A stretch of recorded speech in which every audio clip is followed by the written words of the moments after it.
3 months ago, in April,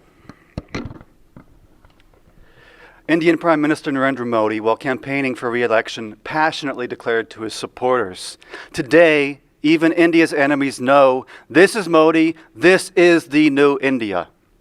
This new India," said Modi, "comes into your home to kill you." Days later, Modi repeated the promise with another message to India's enemies, interpreted by Modi's regime today as basically being anyone who offers the mildest criticism of the human rights crisis for which he himself is responsible. He roared, "India no longer sends documents, it kills enemies in their homes." And the scary part about Modi's words is that they are not hollow rhetoric. Nor was he offering sincere assurances of what he might do in the future.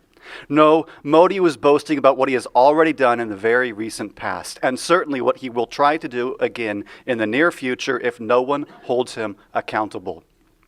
Modi was bragging about how his authoritarian regime has already entered the home of one of its critics in Canada and killed him.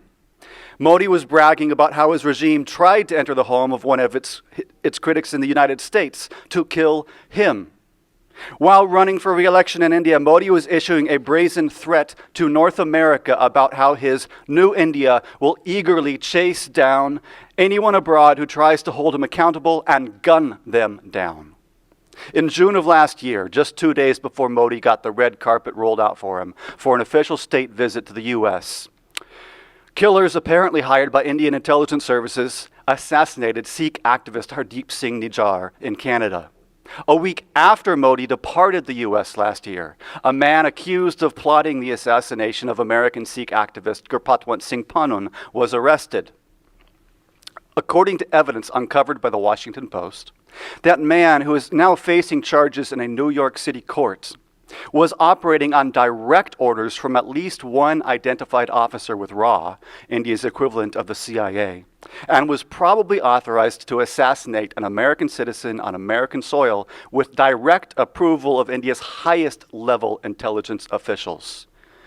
So believe Modi when he says, the new India comes into homes of foreign critics to kill them. Transnational repression has become yet another of the major markers of the rampant authoritarianism of Modi's new India, and how those physically threatened by it are no longer just people living within India's borders.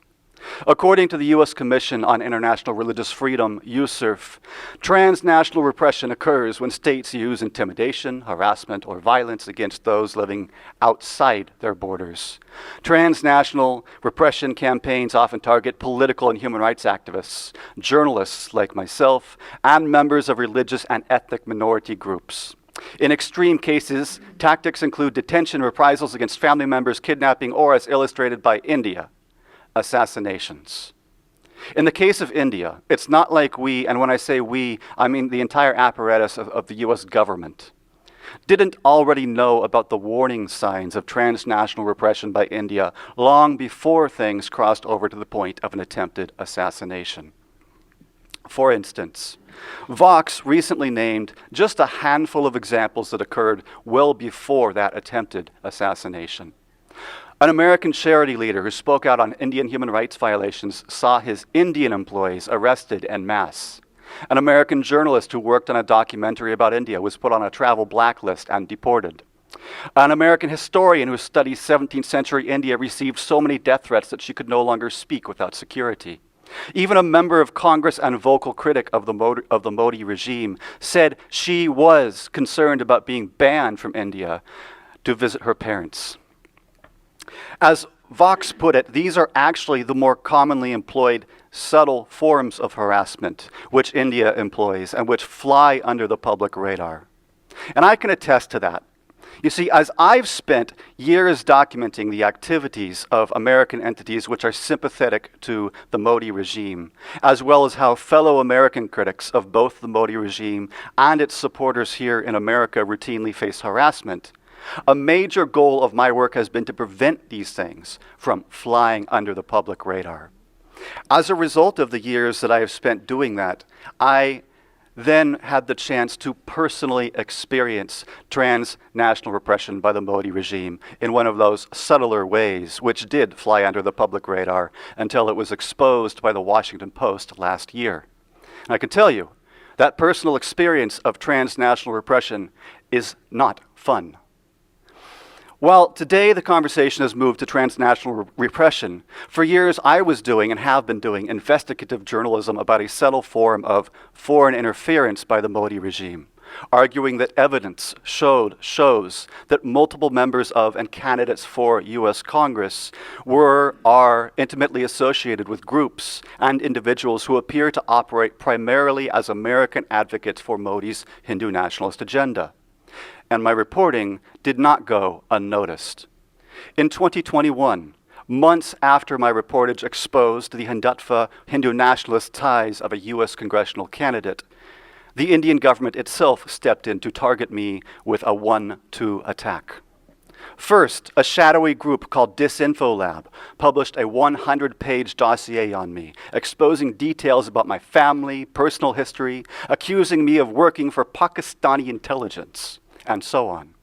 The same day that the report was released, the Delhi police held a press conference accusing me of connections to terrorists and implying that I was the mastermind behind a PDF social media toolkit, which taught people how to talk about the then ongoing farmers' protest. They stated that I have been on the radar of Indian intelligence agencies since 2006. On the radar indeed. Well, later investigative reporting by the Washington Post unearthed that the Disinfo Lab outlet which targeted me is actually a covert Indian intelligence operation run by a raw officer. As WAPO explained, the Disinfo Lab has often served as a rapid reaction force to counter criticisms of the Modi government that have attracted international attention or to preempt anticipated flack. Now, aside from myself, Disinfo Lab has run massive smear campaigns against major American advocacy organizations like Hindus for Human Rights and Indian American Muslim Council, against USURF, and even against members of Congress like Pramila Jayapal. Disinfo Lab's propaganda has been amplified here in America by American Hindu nationalist entities, including groups like Hindu Pact and Hindu Action, groups which have a presence here on the Hill and are very influential currently with particular sitting members of Congress. This propaganda has also been amplified by BJP politicians back in India for the purpose of, to quote Hindus for Human Rights, escalating a transnational campaign to silence an organization of progressive Hindus with a global audience. In one particular incident last year, a BJP leader shared a Disinfo Lab graphic targeting H4HR's co-founder. When his post went viral, a BJP minister hosted an entire press conference about the issue, accusing the American H4HR of being involved in a global conspiracy to destroy India. This incident was, to quote H4HR, exemplary of the Indian government's harassment of journalists, activists, and politicians in the US who challenged the Indian government's policies. Modi's New India, though, is not just targeting American advocacy groups, but it is also going after American reporters. Last year, for example, after journalist Sabrina Siddiqui attended the White House's press conference with Modi and questioned him about the status of human rights in India, the BJP's digital hit squads came after her with such an onslaught of threats that the White House itself was forced to step in and speak out against her harassment. But it's not just digital hit squads, raw propaganda campaigns, and attempted assassinations. Transnational repression by Modi's New India comes in all shapes and sizes. And sometimes it looks like intimidation in American streets. For example, in 2002, a bulldozer was deployed at an India Day parade in New Jersey. Hanging from the bulldozer were pictures of Modi as well as of Yogi Adityanath, the notorious chief minister of India's most populous state, where the bulldozer is being used to routinely and extrajudicially demolish the homes, businesses, and religious sites of Muslims, particularly those known for their dissent. And the bulldozer kicked up a dust storm. Its presence in the parade was swiftly and roundly denounced, including by both of New Jersey's senators, who declared, "The bulldozer has come to be a symbol of intimidation against Muslims and other religious minorities in India, and its inclusion in this event was wrong." But what most of the reportage missed was the transnational repression aspect of that incident. You see, marching directly ahead of the bulldozer was a contingent of the Overseas Friends of the BJP, the U.S. wing of India's BJP, which is an organization registered as a foreign agent here in America. And the man serving as Grand Marshal for the entire parade was a BJP spokesperson from India. So inclusion of the bulldozer was no accident. It was intended to intimidate. And its presence in American streets was almost certainly an orchestrated plan of India's BJP. Transnational repression also looks like radical hate mongers from India being hosted by American Hindu nationalist outfits. And one prominent example we saw in 2022 was when Sadhvi Ritambra was invited over here for a national tour. Ritambra from India is best known as the most aggressive organizer of a mob of 100,000 people who destroyed a historic mosque in 1992, an incident which sparked the subsequent massacre of thousands of Indian Muslims. She is also known for anti-Christian campaigns in which she declares that Christians will be wiped out from the face of India. And she's just one example of such hate-mongering Hindu nationalist demagogues who are being brought over here to spread poison and fear amongst the Indian diaspora. But the new India's transnational repression goes beyond intimidation in the American streets. It also includes interference in American legislation. Last year, for instance, after the California state legislature passed a bill banning caste discrimination, the only thing required was for Governor Gavin Newsom to sign it into law. Instead, the governor vetoed the bill at the last minute after a few prominent Indian Americans twisted his arm not to. But guess what the common denominator was between all of those people who twisted his arm? They are all connected to the Overseas Friends of the BJP, the foreign agent of India's BJP. Earlier in 2020, an unethical alliance between prominent American Hindu nationalist groups, entities, and the Indian consulate generated massive pressure on the Chicago City Council to crush a resolution which denounced India's Discriminatory Citizenship Amendment Act. Key Hindu nationalist leaders behind that campaign are, once again, also involved in that registered foreign agent, the Overseas Friends of the BJP. Now, moving beyond digital hit squads and real-world assassination attempts, intimidation in American streets, and interference in legislation, and more, we could also touch briefly on electoral interference, or at least the threat of it.